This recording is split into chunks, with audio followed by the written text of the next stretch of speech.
Hello, welcome everybody. So we are up to chapters 38 through 40, which is the second half of CD3. It was such a shame. We asked last time he verbringed for us, Rabbi Sheistav, we asked him if we could be the guinea pigs for him because he said basically the third CD, he was in such a crunch for time that he rushed through a lot of what he wanted to cover. So I said, okay, great. So you can redo it with all of us. But it hasn't happened yet. But anyway, okay. So last time we were discussing the importance of action, right? That the fact is, why is it important? Because, one second. Before that, we said, what could make a Beinani kind of burnt out? Does anyone remember what could make a Beinani burnt out? I mean, let's just put it realistically. What would make us burnt out? Right. We feel like we're not getting anywhere. We're trying, and we're still not winning the war. I mean, we're winning the war. We're winning all the battles, but we're not winning the war. Exactly. So it's like, for the rest of my life, I will face this challenge. And yes, I'm going to continuously win, but it's still a constant challenge, right? So being that was a struggle that could burn out the spirits of a Beinani, so the answer is that the goal is the struggle. We have to change that in our mindset.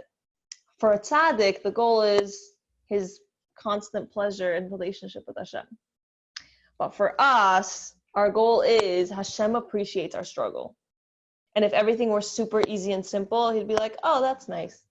It's kind of like having two kids, one of which we know is super capable of making schnitzel, and the other one is, in our eyes, apparently less capable of making schnitzel. But when that second kid makes schnitzel, it's like, whoa, that was huge. Does that make sense? So yes, a tzaddik, Baruch Hashem, always wins and always has a wonderful, jolly time. But the fact that a Beinani succeeds at the struggle means so much or so much more, depends how you pull it, but it means so much to Hashem. Does that make sense? So we have to change the mindset about the struggle, because at the end of the day, tzaddik does a mitzvah and Beinani does a mitzvah. So at the end of the day, you're both accomplishing the same stuff. Does that make sense? So the whole section of 35 to 37 is this whole beautiful boost of inspiration about how action is so important. Yes, we struggle and we may not always win, but at the end of the day, you did the mitzvah. You did it. You made a dir b'tachtainim.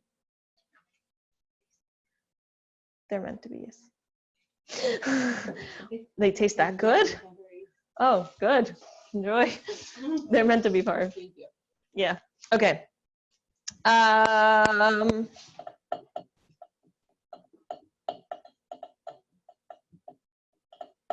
Okay. Something to point out, which I originally made these when I was teaching Women's Circle. I was teaching Tanya at the Women's Circle. So if you guys don't know what the Women's Circle is, it's an amazing community, similar to Living Chassidus, but it's for mommies in their young mommies. So every Wednesday morning, they have a mommy and me. And in order to teach at that mommy and me, you have to entertain mommies that are overexhausted, probably under-eaten, and have babies with lots of noise. So it has to be very visual, very exciting, very catchy. So anyway, for every class, I made different visual aids. Do you remember this? Yeah. So, so this is kind of what we're talking about now. So it says mitzvah without kavana, and it's like, how important is it? Like, what does mitzvah without kavana accomplish? At the end of the day, a mitzvah without kavana does accomplish a house, dir b'tachtainim, that can later be elevated. So even if, let's say, right now I'm not feeling so inspired to daven mincha, or so inspired to daven shacharis, or so inspired to bench, at the end of the day, the fact that you did it means next time when you are inspired, your inspiration lifts up all those other times that weren't inspired. Does that make sense? So action is so important. Okay? And that was the main chunk of this whole action section of 35 to 37. Now, we're starting into a new topic, which is the balance of kavana. Where does kavana fit in this whole thing? If action is so important, so what does it matter whether I care or not? Does that make sense? You see how it ties in? Okay, great. I see nodding faces. I'm like, everyone awake? Yeah. Yeah. Okay, great. Okay, 157. Question 157. What was the significance brought out in the story of Korach's rebellion? Yeah.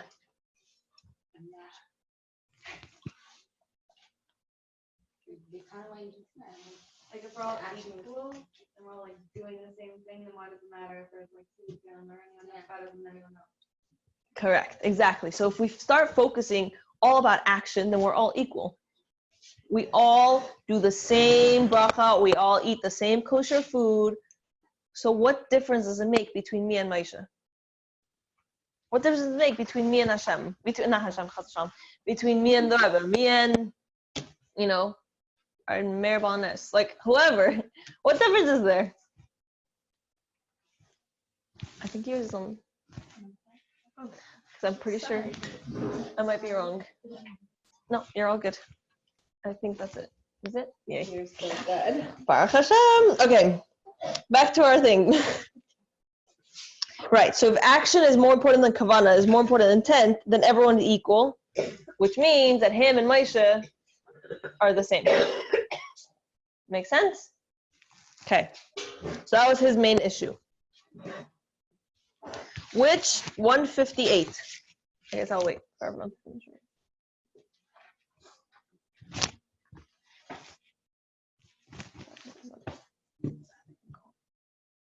Better angle. Yeah, I feel like it's a better angle. Okay.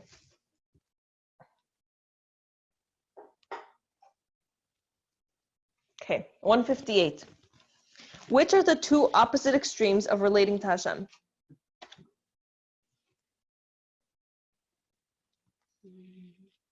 Let's just give you a hint. It has to do with action and emotion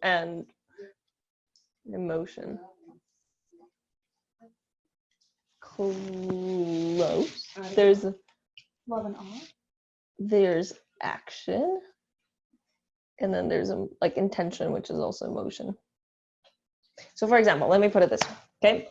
You're hanging out with a parent, and your mom says, Tell me, what did she say? what does your mom say? Your mom says, do you mind making me some dinner? And it's your mom, so you're gonna do it, right? Question is, are you going to just do it? Or are you going to lovingly do it? I guess your mom's a bad example, but No, not necessarily. Okay, well, you're hoping that you would do it, assuming we're doing it. For me, I'm just saying general. Like, No, I'm not saying for you, but I'm just saying for someone. You're assuming that, hoping that the person will do it. But okay, maybe mom's a bad example. It's different how you do it. Are you feeling good about doing it, and or are you like doing it like fine? Right. So with Hashem, the two polar opposites are only action with no emotion, right? You're robotic.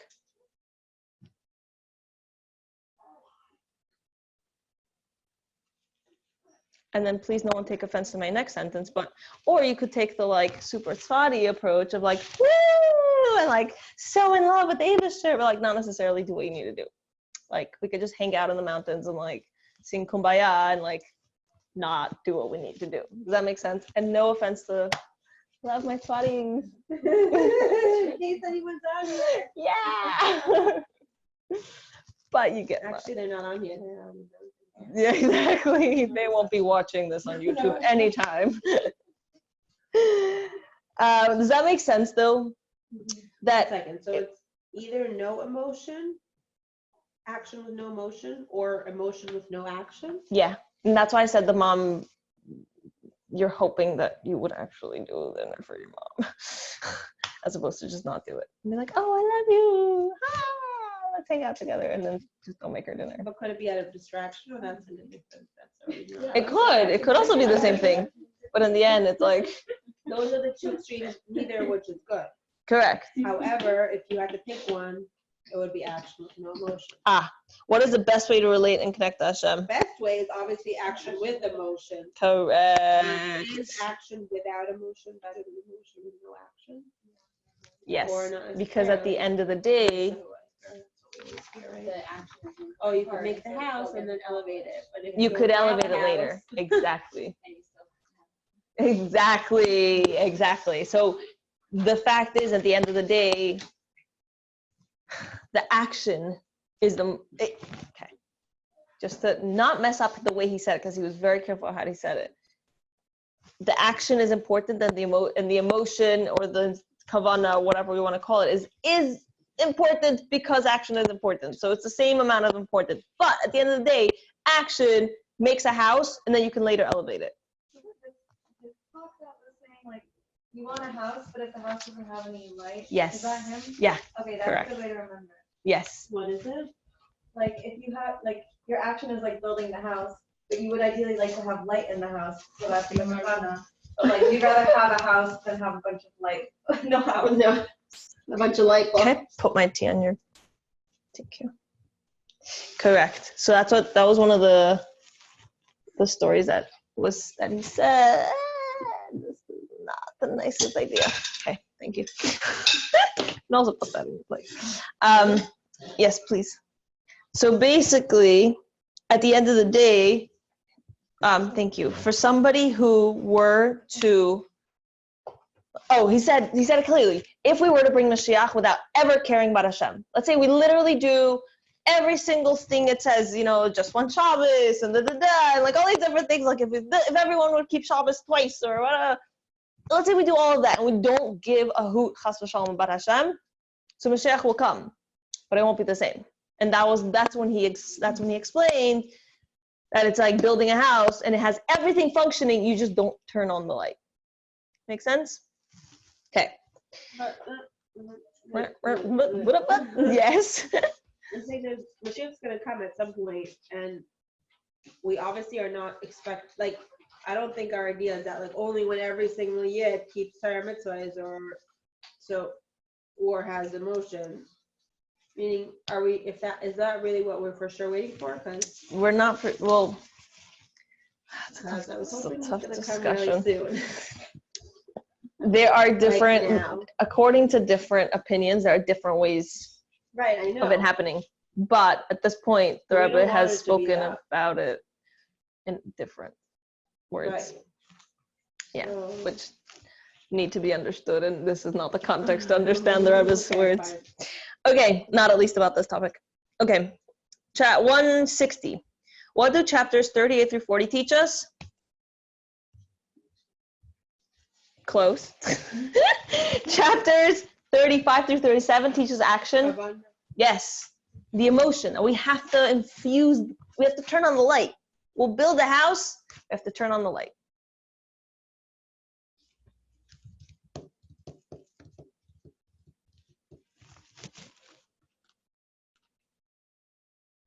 You see, because he goes so quickly through them, it's so much harder to Yeah. grasp I know, this is a hard one.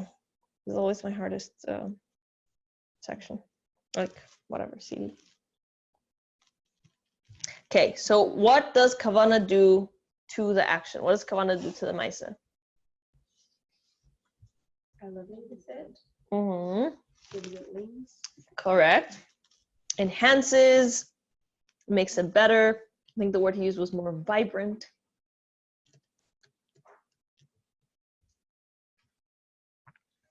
We also don't have to think so hard about it. Everything between us and each other is a lesson to be learned between us and Hashem. Like, So think about yeah, between when two you're, people, yeah. you're giving a gift. exactly. It's like, I recently, in different things, whatever, this ad came up because now it's holiday season, as they say. So this ad came up about all these like gift giving. And it's like this guy kept giving the most horrible. It was actually a funny ad. That's what I usually press skip. But I was like, okay, this is hilarious. But he was just like giving the worst gifts ever. Like the worst gifts ever. Like literally the thing you never want to get. Like toilet cleaner. Like yeah. Anyway, It's nice. So at the end of the day, whatever, the ad always comes in and like saves the day and blah, blah, blah. So she's like, why do you still give them horrible things? He's like, well, I don't really know these people. Like, yeah, they're meant to be my family, but like, I don't spend enough quality time to actually know them. And whatever. So she, in the end, sold her product that like everyone loves it. It's all used by everyone all the time. It doesn't matter what it was. I'll tell you guys after the recording ends. But anyway, I think you know. But anyway, close. Anyway, so at the end, the ad said that giving a gift isn't about buying stuff.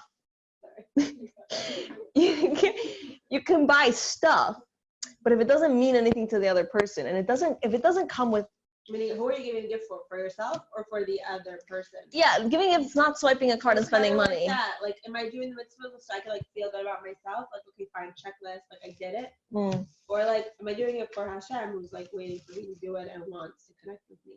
Right.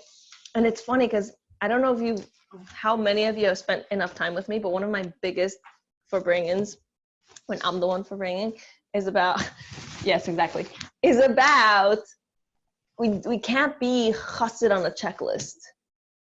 Everyone's like, oh, to be a chassid, you have to chitas and this and that and sefer mitzvahs and check. Don't eat anything on Pesach. Check. Like, hello, you missed the point. If you're just checking lists, imagine if it's your best friend. Oh, she likes, I just see purple and pinks. She likes purple and pink, so everything I buy is going to be purple and pink, but I really don't care about her, or I don't think about what I'm buying, just the fact that it's purple and pink. Check. You don't think she's going to notice? Really? You know what I mean? So realize that, yes, the action is important. And if at any point in time you're like, oh, I'm really like laxing in this, I'm like, nah, I need to strengthen it. So work towards strengthening it to do it, or realize that if you don't infuse it with that emotion, it's gonna feel empty. And that doesn't maintain it, as we learned in all the other chapters before, that if you don't have that boost of inspiration, if you don't have that love, you don't have that relationship, that connection with Hashem, it's not gonna last. Like how much longer can you torture yourself? It's funny, because a lot of people, when they're struggling with their Judaism, it's because it's dry. It's like a list of everything I can't do, right?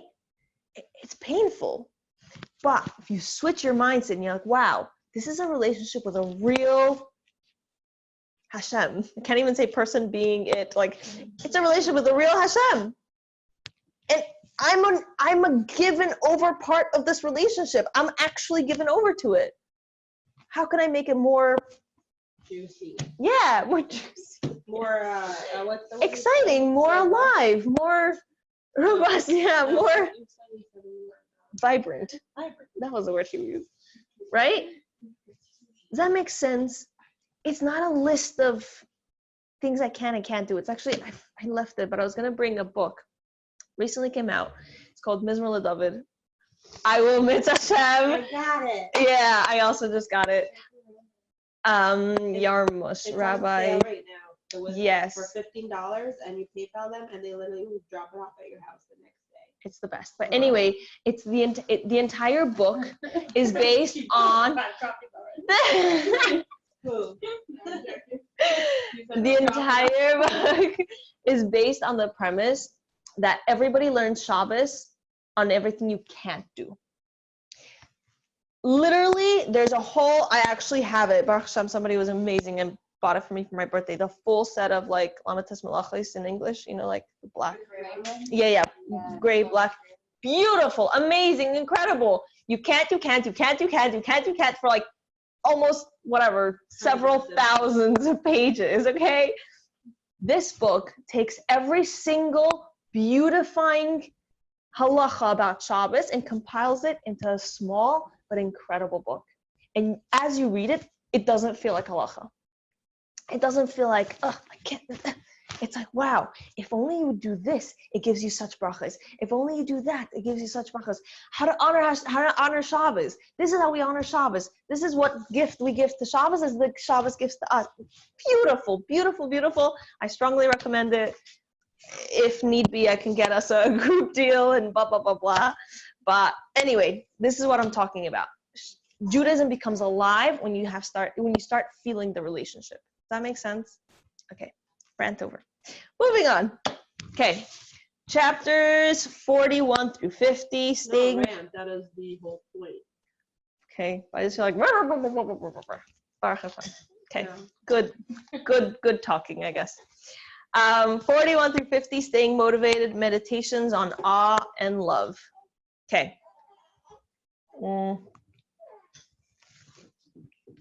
Okay, so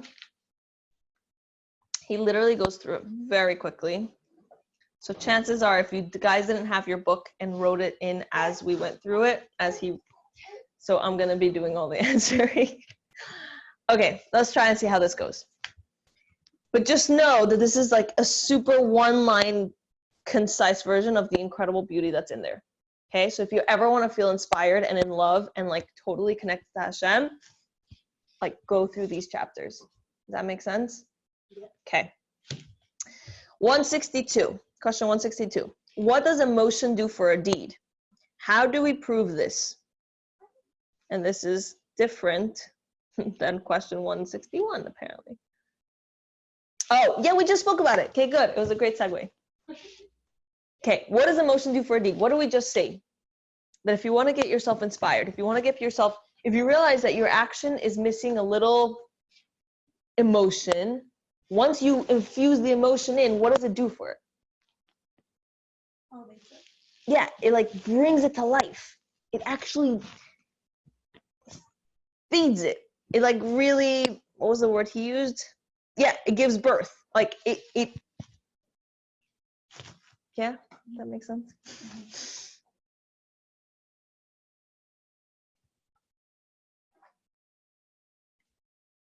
It keeps you wanting to do it. And that's the key right there. yeah.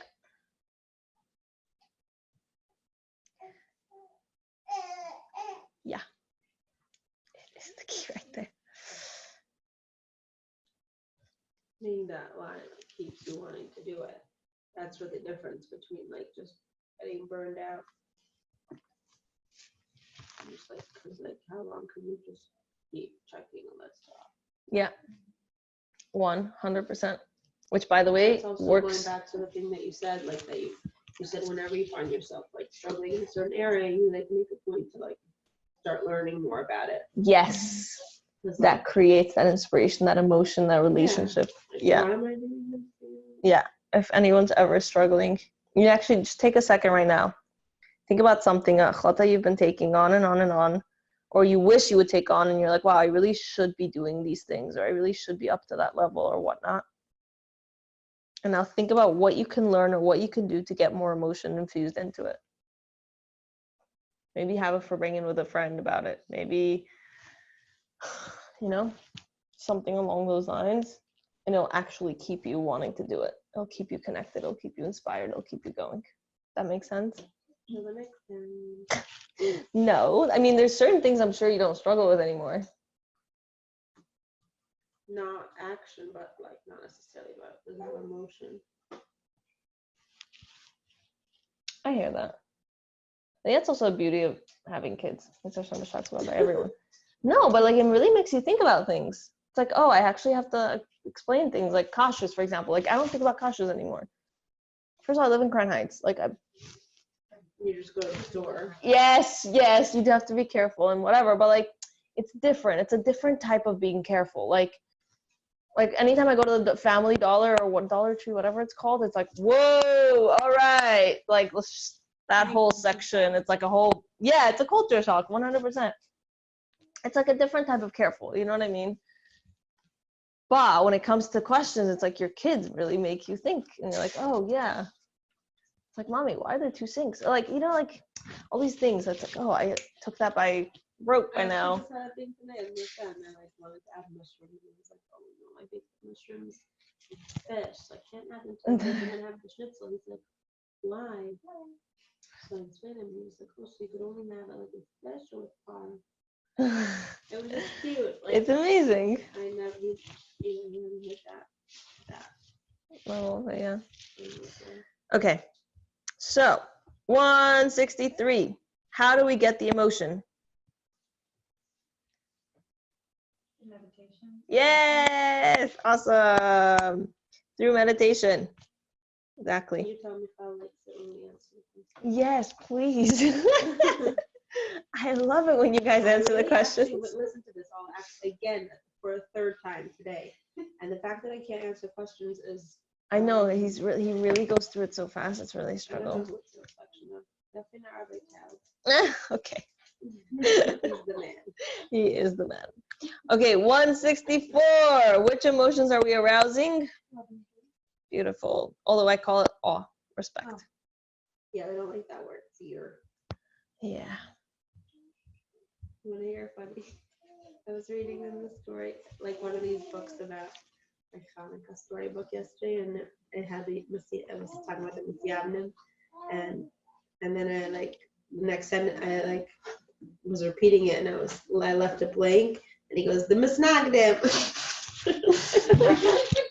Today at the JCM, my son went to. He's like, what is yo? And he goes, Yehuda Oh, yeah. Maccabee father. What's his name again? So, because he kept saying I forgot who he was saying. I forgot what he was saying. He goes, he killed a misnagdim. And we're like, what? I do not think. And I was like, what are they? What did you learn? Who said this? And then we yeah, it is confusing. Okay. Which emotions are we arousing? So I call it love and awe, but you should know that my favorite word really is respect. Respect. I was like, that could go one or two ways. But yes, respect. I really feel like respect is a beautiful word for all. Because a relationship with, let's say, a husband or a best friend or a parent, okay, parent's different, but like there is a respect. There's a level of wow, admiration of, but awe just sounds like cold. But anyway, there's that. Okay. 165. Doing is an expression of love or respect? Doing. Yes. Respect. Mm. Oh, it's love because to give is love. Yes, exactly. It's love. When you love someone, you want to do things for them.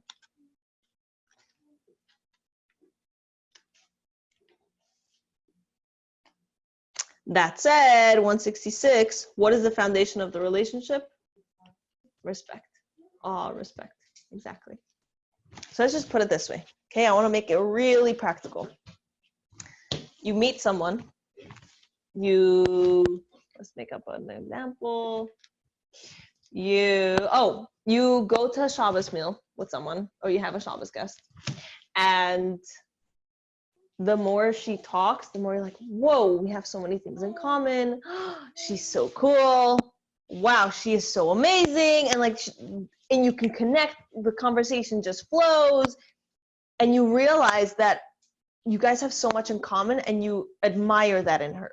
It's like, wow, that is so incredible. And the more you admire her and the more or get to know her, the more you actually not just respect her and admire her, but you actually start to appreciate her. Love gets the word love gets sticky with modern day, blah, blah, blah, blah. But like, yeah, you could actually love a friend in a friend type of love type of way. Don't give me that look. Oh, I thought you were gonna be like, okay, but anyway. You could love a friend. Yes, I'm just saying, modern day. Anyway, so now that's one very beautiful example of how you just found over Shabbos a new best friend. Not to kick out your other best friends, but you found someone else to add into your crew, right? Now, let's flip that over for a second. You go to another Shabbos meal. Let's say the first one was Shabbos night and the second one is Shabbos day. And you see someone who dresses in clothes you don't quite appreciate, talks about topics you really don't. It's making you feel uncomfortable. Okay, it's just like very uncomfortable. Okay, now where does the build? Can you build a relationship with that person at this point in time? Not really, right? Not this. Exactly. And as much as like, let's say at some point you could learn more about her, but the grain that gets everything started, the seed that gets planted has to be respect. If you don't appreciate that person, you can't flourish that to love them. Does that make sense? So as much as it sounds like, oh, what do you mean? Like, because now the whole outside world's like, oh, I fell in love. You can't fall in love unless you respect the person. What? I said that means you were You finished? It's like, what the fuck? Yes, exactly. If you weren't paying attention, you realize you respect the person and then you love them. But yes, exactly. So, okay, do you get what I'm saying though? You see how it's so, when you think about Chassidus, when you think about your relationship with Hashem, and you're able to grasp it with a relationship with someone else, it's just so much more tangible. And I'm not making this stuff up. If anyone's ever learned a mimer of any kind, or any part of Torah, really, a lot of the time the example is a relationship between a parent and a child, or a relationship between a husband and a wife. Because we can't have that. We can't have that tangible understanding of this crazy intangible relationship we have. Does that make sense? Okay. So, 166, what is the foundation of the relationship? Respect. Because if you don't respect the person, you can't flourish the love. 167, what is the, oh, okay. So now we're going to start, which I think I'm going to have to answer myself. But let's see if you guys remember anything. Okay. So he went very quickly through each one of them. And the reason I went through it along with him is because I want you at the end of our discussion on each of the chapters to pick a chapter, and I'm not forcing you to go learn it inside, but at least pick a chapter that you feel would help you in your relationship with Hashem. Like just from this idea, would this help you? Okay. Okay, 167. What is the basis of 43? So I'll answer. Great love of Hashem, the love that is born from meditation.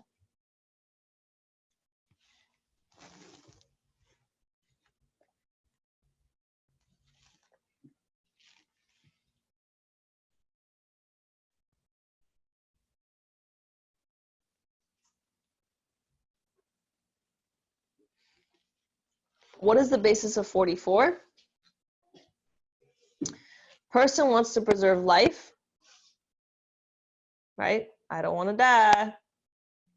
I'm sure everyone is on that page. Hashem is my life, right? So therefore, who do I love? Yay! I was like, as soon as I finish writing the last sentence.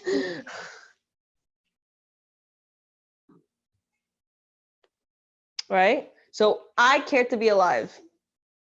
If not, I mean, everyone cares to be alive. That's why it's so hard to kill yourself. No, really. And Hashem is your life. Hashem gives you life. Hashem keeps you alive. So therefore, I love Hashem.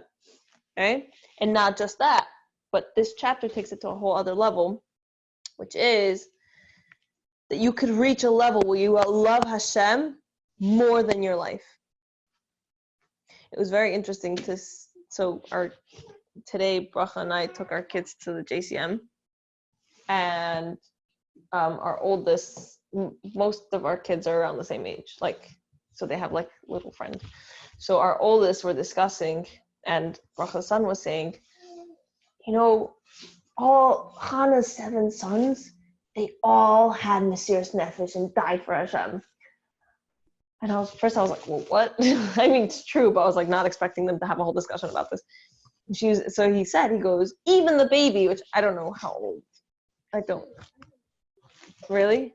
Okay, so they were having this whole discussion about how is it that the baby chooses to have Mesiras Nefesh for Hashem. It's like, that's, so they were having these, whatever, 6, almost 7-year-olds were having this whole discussion about how a little baby could choose to give his life up for Hashem. And so I don't remember who said it, but one of them's like, he was really smart and he saw his brothers do it, so he went and he did it too. So there is a level where you can love Hashem more than what you love your own life. And that level, according to Chassidus, is what it's similar to parent-child love, right? So many parents will put their body, in danger to protect their child. So it does exist within our world, but also it exists within our relationship with Hashem, okay? Okay, 169. What is the basis of chapter 45? I'm so rambling, guys. Compassion that helps redeem love. When we don't feel love, compassion can help release it. So let me try and give an example. I guess you guys can write first.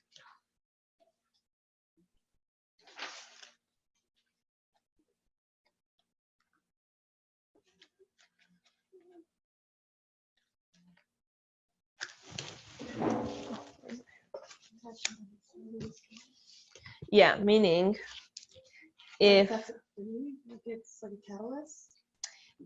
Like it allows you to access that. correct. 1 second.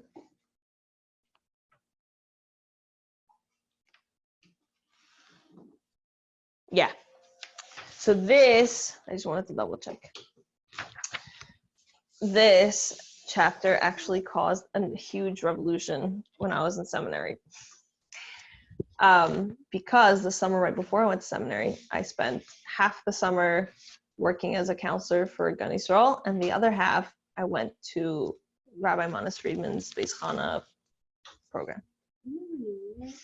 Yeah, I'm a huge Beis Chana alumni. Anyway, so we learned this chapter inside. And I don't know if you guys know about the uncamp, but at the uncamp, at the end of the camp, they make a sweatshirt with the whatever theme most of the girls pick. So this chapter talks about how Hashem took the Yidden out of Mitzrayim, and you should just be very grateful that he did. And so by you loving, it's okay, let me rewind. Okay? Someone gets stuck. Their car gets stuck in snow. Okay? And someone comes and helps them push it out. And you say, thank you so much. This is so amazing. You really saved the day. I'm so grateful for you saving my day. Okay? Now, by you buying them a gift card to Chocolate, does that make you a super high and mighty, wow, I'm so cool? Or does that make you just a mensch, like the person helped you, they just saved your day? Does that make sense? Okay? So this chapter gives a whole beautiful explanation about how the Eibusher does so much for us. Just the fact that he took us out of Mitzrayim. Like, just that. It was actually, I don't know if anybody watched, but Yossi Jacobson had every single night, he had a 6-minute or whatever, short but beautiful clip to watch of inspiration to think about for each night of Hanukkah. So my Leivik loves like all of his stories and all of his stuff. So we were sitting watching, and we hadn't watched the one last night, so we watched it today. And so the story goes like this. At some point, some terrible person, I didn't pay attention exactly to which time period because it happens so often, but some terrible person was putting horrible decrees on Jews because they were anti-Semitic. And there was, as he gathers all the Jews in his town, and he's like, okay, this is what you can't do, this is what you can't do, and this is where you're going to be in trouble if you do, and da-da-da-da.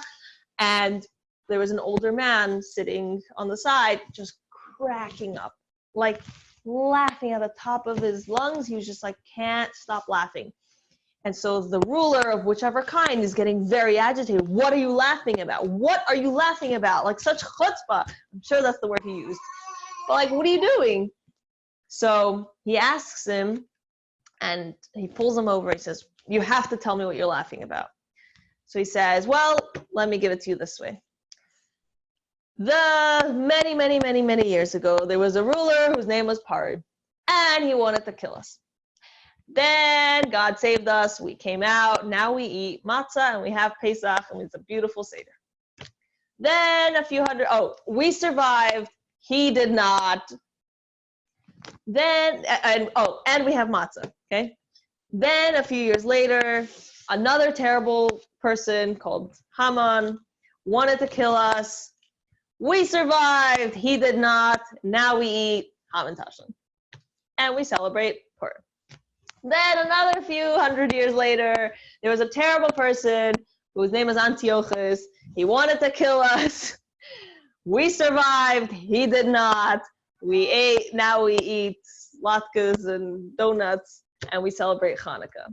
So I'm just laughing because I'm waiting to see, because at the end of the story, we will always survive. You will not, and I'm just curious what we're going to eat in your honor. How, it's nuts. It's nuts, but it's true. So, a typical Jewish holiday, they tried to kill us, we survived, let's eat, right? So, 46 says, Hashem is so kind to you, he cares about you so much that the fact that you're doing good things back, it's understandable. It's kamayim upon him. It's you look down at water and water looks down at you, looks up at you. Like your face, your reflection looks up at you, right? So too here, by us doing kindness for Hashem, Baruch Hashem, it's a beautiful thing, but just realize how much greater of a kindness he has done for you. So it brings us compassion. Even if you're not inspired, you're like, wow, Abishur really has taken good care of me. He saved me from Parah. He saved me from Haman. He saved me from Antiochus. He saved me in so many different levels. Do it for me. Why? Because Hashem's the one who put us in situation in that stuff in the first place. I'm like, did I just kill it?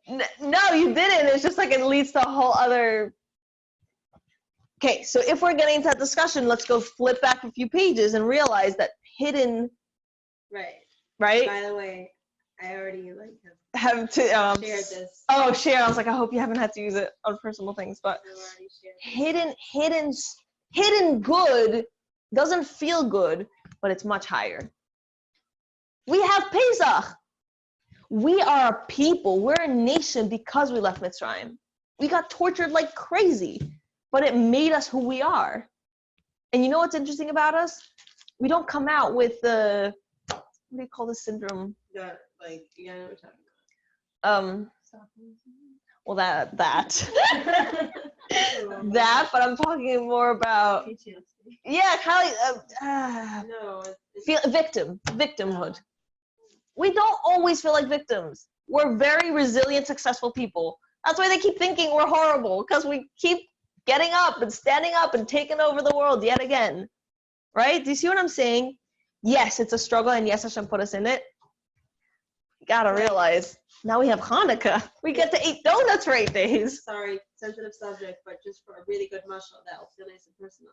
It's like what we're talking about, the doctors that, put people in a horrible situation and then C-section, my doctors saved me. Right, exactly.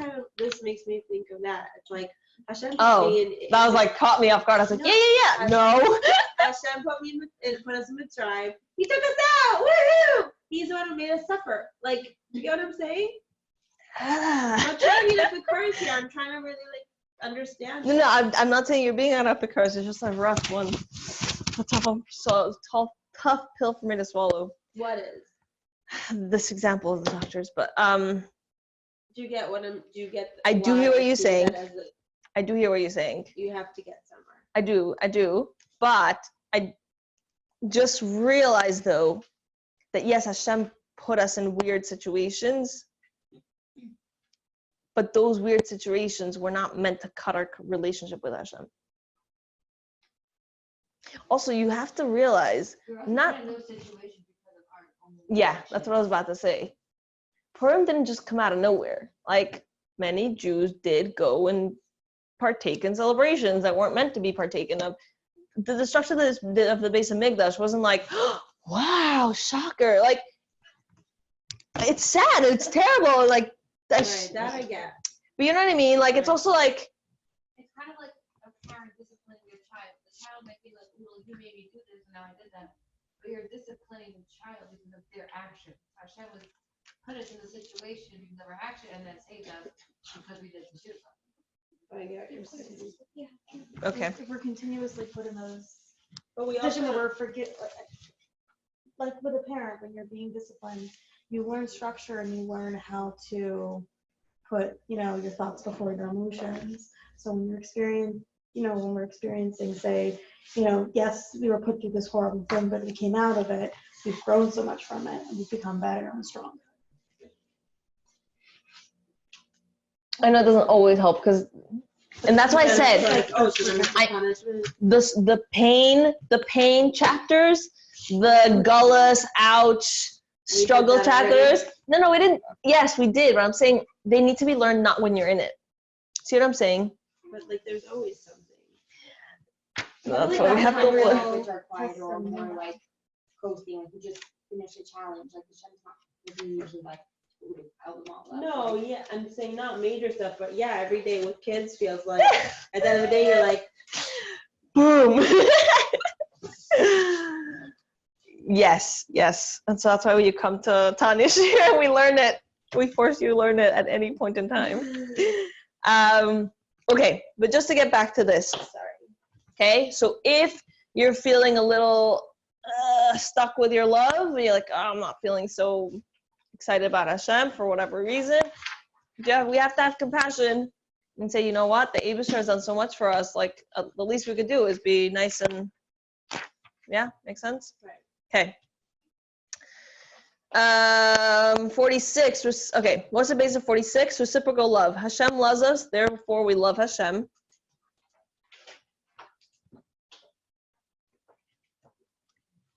Oh, that's the one I just said. Oops. Okay. Yetzias Mitzrayim, right? So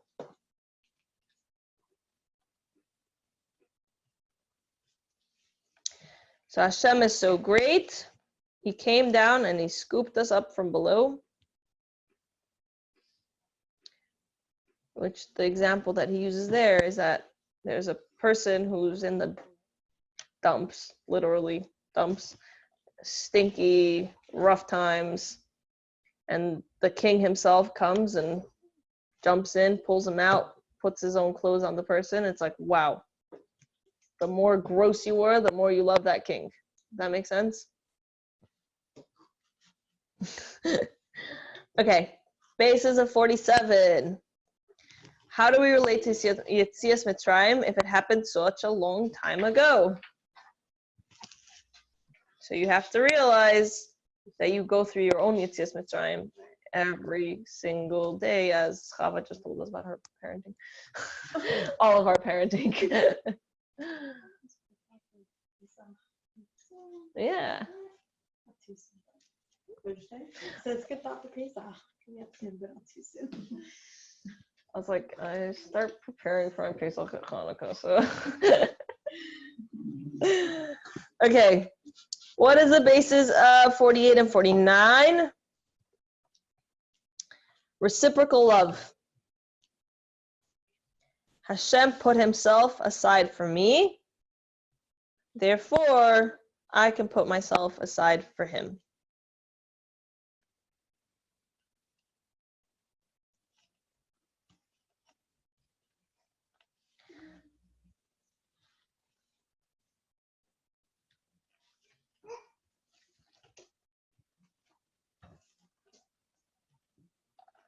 meaning he puts himself aside and that's how I'm able to exist.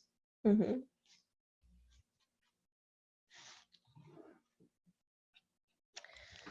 What is the basis of 50? Love like fire. Desire to leave your body and join Hashem.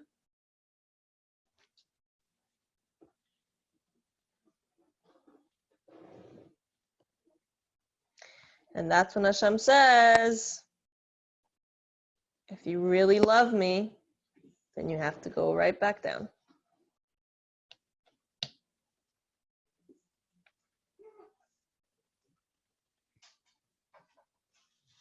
I'm sure we've all felt that.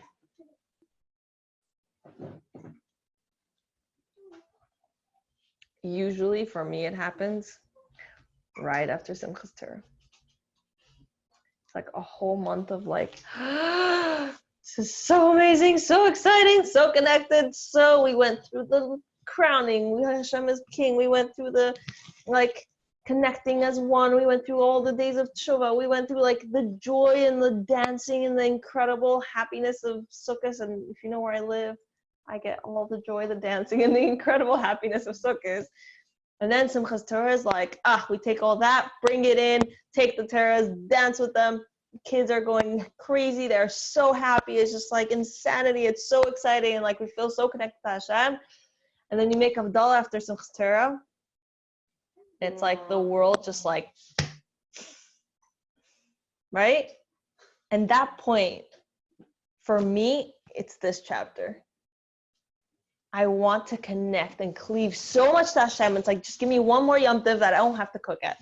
Like, give me one more Yom Tov where you give us the food, right? So it's like, I would love it. Like, just one more. That's what Shmini Atzeres is, right? Like Meant to be. Meaning Hashem says, I love you so much, I want you to stay next What extra day, exactly. You'll cater, right? Exactly, you'll cater it. Yes. And so, at the end of the day, Hashem says, you really want to be connected to me? You have to take this Tishrei inspiration tomorrow morning when you have work, or tomorrow morning when your kids go back to school. That's where it's at. When your kids are at home. Oh, right. After some start, they stay home, right? Forgot about that. When your kids are Wait, all at home, and it's overtired, and yes, exactly. Fighting. All of that, when that happens, that's when you have to show me how we're really at. That's when you need to make a deal with the Tachtonim. Does that make sense? So, as I said, I know we've all felt it. Or having the most incredible Shabbos or Shabbaton or seminary, and then seminary experience ends. That's what this chapter is like. Okay. 174. What's the significance of the story with Reb Reuven Dunnan, the truck driver? Who remembers the story? Okay, first of all, he's incredible. And I so wish that at some point they're going to translate his, he has like memoirs. I'm waiting. I know. I like keep telling my husband, like, when is this coming out in English? But anyway, so this man became from many, like after, like when he was older. And he was a truck driver to the fullest extent. And it was, Tractor driver. Oh, sorry, tractor driver, yes. Like the a real tractor driver. And an Israeli one, so just like adds a whole, again, love to all Israelis. Oh man, I've like gone for the Tzvatim, I've gone to Israelis. Anyway, but the point is, he was a tough man. He became from, and he just had the closest relationship with Hashem. I mean, the closest relationship with the Rebbe. He'd come in, he'd speak to him, like, and the Rebbe really brought him close. And actually, for the first, I think, 30 years of him being from, the Rebbe's like, your entire avodah is to be b'simcha. Like, don't even come talking to me about like, oh, tshuva, and like, yes, do tshuva, but it should come from simcha. Okay. So this person came to Crown Heights to learn by the Rebbe. And the Rebbe was very, very close to him and showed him a lot of kiruvim, showed him a lot of closeness. And at some point, the Rebbe said to him, you have to go back. And he said, what do you mean? I want to stay. You guys remember the story now? Okay, so he wanted to stay. What did the Rebbe say? If I'm a Rebbe, then you need to listen to me. And if I'm not a Rebbe, then you shouldn't be listening to me because I'm giving you bad advice, and then you shouldn't be staying close to me anyway. Isn't that genius? Like how you like flip the whole thing on his head. Beautiful. So the point is the same thing. The Rebbe needed him to go back and do his job. And actually, the end of the story is that by him being a tractor driver, he made a lot of Bali Tshuva that would never speak to a rabbi. And so the Rebbe actually needed him to go do his job over there.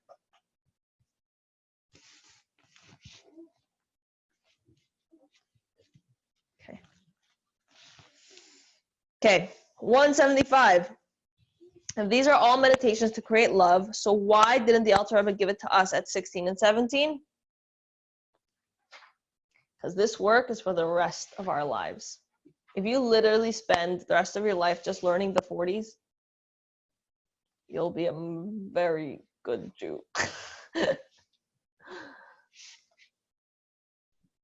And back then, we were struggling.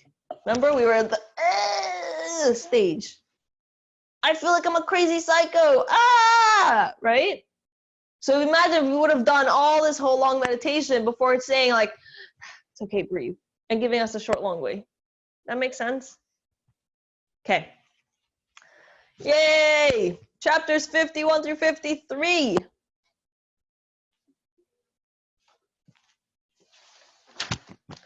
(176). What's the relationship between our body and our soul? Can we have one without the other? No. Okay? So we need each other. The soul needs the body. If there's a soul without a body, he ain't in this world. Or at least you hope not. That gets interesting. Okay? The soul has sensitivity. The body does not. The body has the ability to do action. The soul does not. Right? So they need each other. It has to work together. If it doesn't work together, there's disparity. Right? We're going back to the whole 38 and 40s and all that. Early 40s.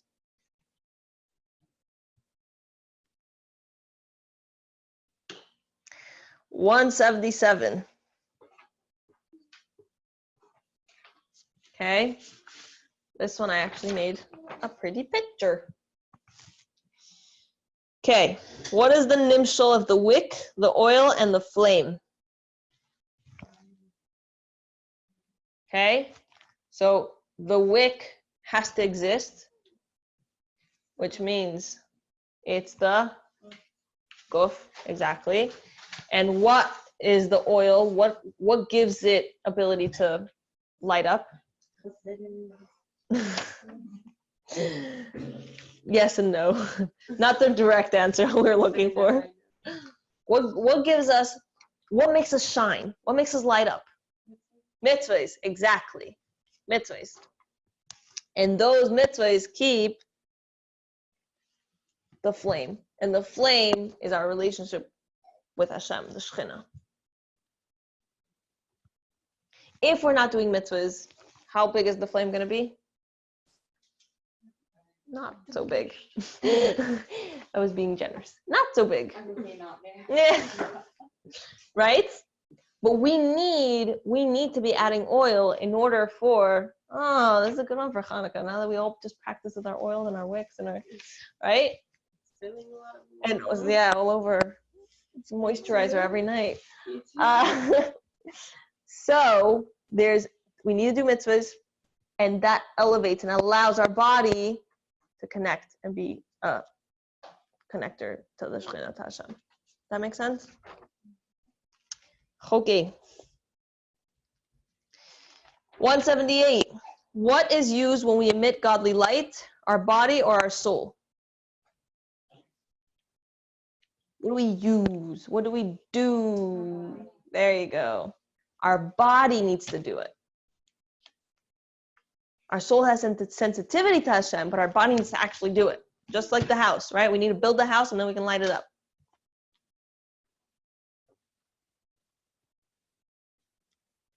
What happens when we emit godly light? Okay? You do something. Your body does the mitzvah. What happens? Bring down the Shekhinah and you elevate the mitzvah. You light it up. You transform that physical action into spiritual light.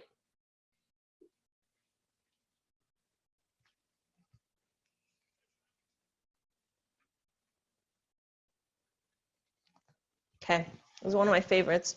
180, what is the meaning of that which is to give light must endure burning, which is a quote by Viktor Frankl. In order for light to happen, what needs to be burned? The body. Is it easy to walk in heels on Shabbos? No. That's why I don't do it.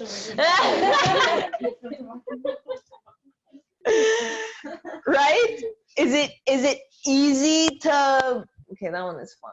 I personally like shaking this. Oh, is it easy to build a sukkah? Is it easy to have Avos Yisrael? No, it ain't. It ain't at all sometimes, right? You have to burn something to bring that light and illuminate it. And I'm sure it's the easiest thing to come to share every week. But physically speaking, the walk from wherever you live to this place may not. Okay, Chava, you don't get 3 doors down. Right? But it's not, everything you do requires you to do something. Is it easy to wake up early and daven? No, it ain't. I mean, for some people when they're super inspired, but like, there's a yitzhar, you have to get up and do something, right? Is it easy to stop and smack in the middle of your day to daven mincha? Is it easy when you're so tired to say Kriya Shema Shel Mitzvah? Like, no, it's not. Is it easy when you see delicious OUD stuff at the store and you non-kosher stuff at the store? You see what I'm saying? Everything you do requires you of some struggle, of some burning. Does that make sense? Okay. How does this connect to the Lord your God is a consuming fire, which is the Hayamim? The whole purpose of us burning is in order to get closer to Hashem. Yes. Exactly. It's for us to make that relationship with Hashem. And that's what he's saying about Chassidus. Chassidus gets your kishkas. It's not a checklist. It's not do this, don't do this, do this, don't do this. It says it's a relationship. Give it your all. If this were your husband, would you give it your all? If this was your closest best friend from childhood that you've kept in touch your whole life, would you give it your all? Does that make sense? So yes, Chassidus is a fire that consumes because it is meant to be consumed. It's a relationship. It's alive. It's thriving. It eats you up in a good way. It keeps you warm. It keeps you excited. It keeps you lighting up the world. Does that make sense? It's not cold checklist. Wow, I just answered it. 182. What is the deeper difference between Nigla and Chassidus?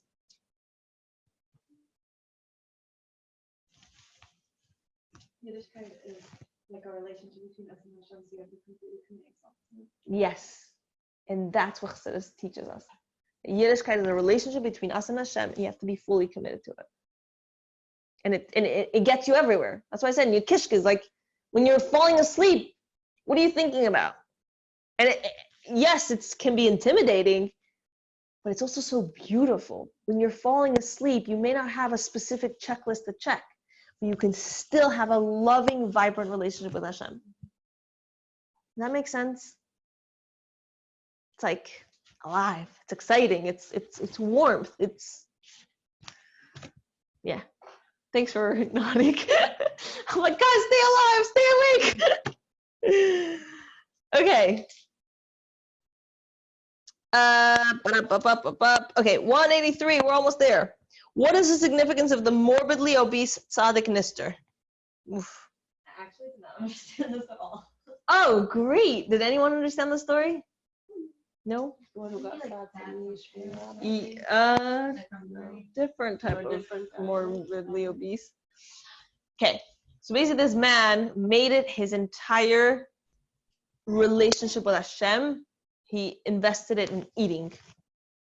And the question was, how is he a tzaddik? Like, here we're talking about, yes, we should make brachas, but the thing is that we should be connecting to Hashem, and it's so spiritual, and da-da-da, and it's so holy, but he made it his avodah, like avodah to connect to Hashem through eating. So someone came and asked him, what do you mean? what is this all about? So he said, when my father, the Cossacks came and they did a pogrom and Oh, right, and he burned really quickly. he burnt really quickly. So his Mesiras Nefesh for Hashem was finished. There he goes. And he said, when they come to get me, my Mesiras Nefesh for Hashem, I'm going to burn for a long time. And it's intense. It's intense. This is not something we're like, oh, yay, let's go do that. First of all, we don't currently have burnings and all these things, so I don't know if we should be thinking about such things. But my point is, or the point of Tanya, and that he brought this in, was the fact that you can bring Hashem into everything in a good way. He was a tzaddik nister. He was a tzaddik in the end. His eating was fully 100% for holy purposes. Does that make sense? Intense, but.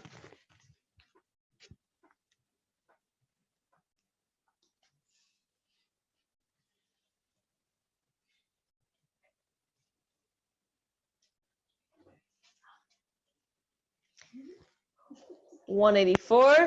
What happens when you do a mitzvah in relation to the matter you are made of?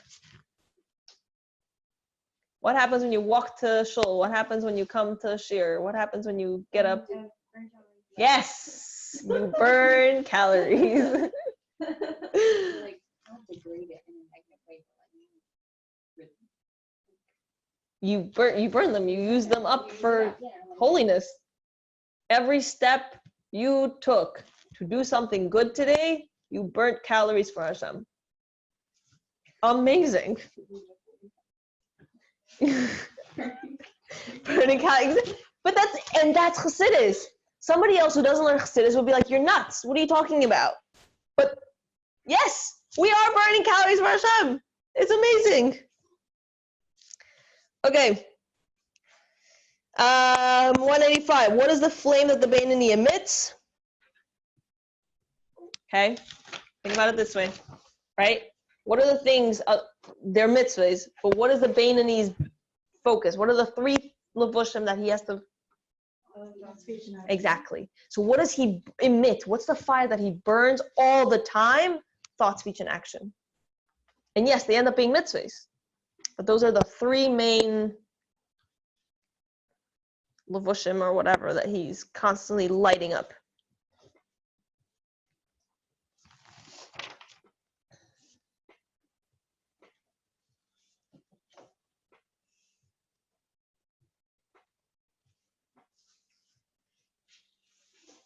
Okay, what is the significance of the law student who wanted to learn all of Torah, all of the laws from the Torah in one summer, and he gets asked to put on tefillin? Who remembers the story? I'm like, it's a typical my note story. Come on, people. He went. It's not really. He didn't go to my note, but he went. He said, "Okay, I'm a law student. I'm Jewish. Let me go learn Jewish law. I'm sure I could learn all of Jewish law in one summer. That's all I have between the end of one year in law school and the beginning of the next." So he goes to his yeshiva, and they say, "Okay, great. Go ahead and go learn." And he got very good at learning. He was very talented, and he actually learned a lot. But at the end of the day, this type of yeshiva was very learning-based and not action-based. Correct. He was not focusing on the emotion at all. He was focusing on just cold learning. And so by the end of this time period, he said, well, I didn't finish learning all of Torah law, but I don't even know if I'm meant to be spending my time like this. If I'm meant to be spending my time like this, so then I'll come back after law school and I'll spend the same amount of time I spent in law school, I'll spend learning Jewish law. And that'll be what I'm meant to do.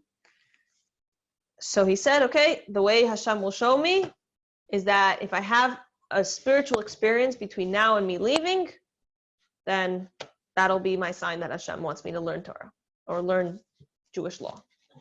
So what happens was he packed his bags, he was ready to go, nothing, ain't happening, and nothing at all. He was cool, cold, collected, no spiritual experience. He gets to Tachana Merkazit, and he has all this stuff in his bags, and he's schlepping and da-da-da, and some nice Yiddish Chassidish boy says, excuse me, you want to put on tefillin? And he's covered in like stuff, so he has to put it down and roll up his sleeves, and it's like a whole balagan. And at the end of the day, he puts on tefillin, and he gets the most incredible boost of inspiration. And he realizes, this is my spiritual experience. Right? He learned for months, and learning is beautiful. As I always say, you're gonna learn, especially Chassidus, is gonna get you boosted and inspired. But taking that action, that's what got him a spiritual experience. Why? He needed that oil to light up the fire. Does that make sense?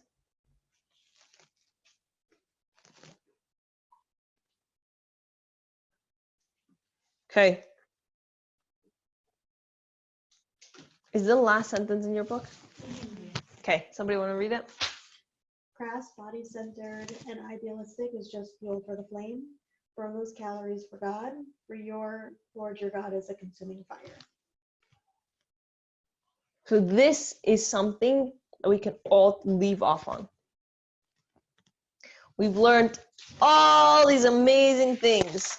At the end of the day, just know that Hashem and Chassidus and your relationship with Hashem is going to, you're allowing it to be in every part of your life, and it's going to burn for the good.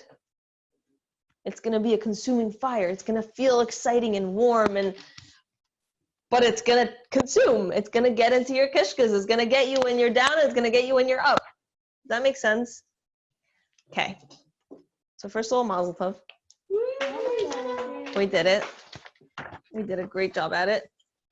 And second of all, I hope you guys, I know this was quick, but I hope you got a taste of how really, anytime you're struggling with something, Tanya really has the answers. Chassidus really has the answers.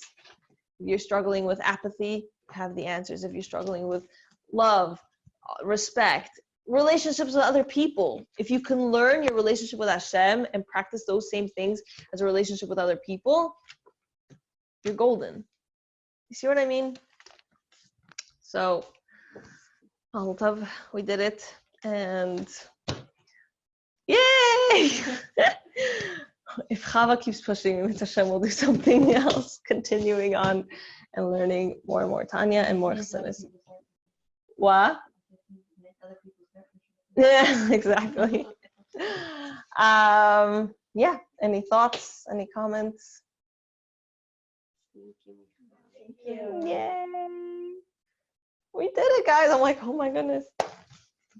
Okay, so Rabbi Taub hasn't gone back to me about a specific day, but just be on the lookout. I was like, did he just email me? No, that's not him. I have been emailing back and forth with him, but be on the lookout. Mitzvah, we're gonna have him soon, as soon as it works out for his schedule. So, we did it. I hope. I really would love if you guys could like feel that you got it. Well, I hope you did. Yay! I mean, way better, way more than when we started. Exactly. I don't good. know. Yeah, I mean, I don't think it would be realistic for someone to really fully grasp it in one, like. But I'm saying at least the flow, like how it like kind of makes sense. First he gives you the pieces, and he's like, okay, well, there's a struggle. And I still, even so, I'm saying like I feel like you'd have to do this a few times to like really like know it. But still, I'm saying at least like I got, like you said, like it's a taste. Like, okay, like I kind of got to like walk through it. yeah. Do I know it all by heart? No, but like I got to like see it and Yeah. Also something nice that I think you guys would enjoy is that anytime you hear a shir or a mimer, even last Wednesday we were together, and like you're able to say, oh, like I could see where this could be sourced, like where this was sourced in Tanya. Like we were together at this shir with Shani Jacobson about, and whatever, at the end of the whole point she was saying was how you need to relate to yourself as your nefesh elokis, and once you do that, then you're able to have Ahavas Yisrael for others. And Chava and I were like, yeah, it's like, and every single thing you learn, you can actually think back, whoa, I actually know where.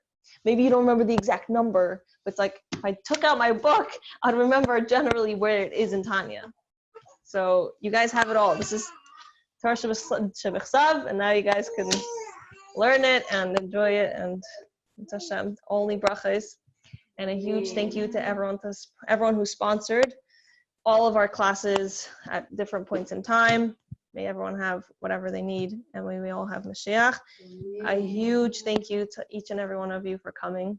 Me sitting here by myself, I mean, Baruch Hashem, not brachas here, but me sitting here by myself wouldn't make a Tanya shir. So really, it's all thanks to you. So. And really, it's all thanks to you. Because if we were all sitting here without you, that wouldn't get us anywhere at all. We could have, okay. Thank you. I'll take it. Yay!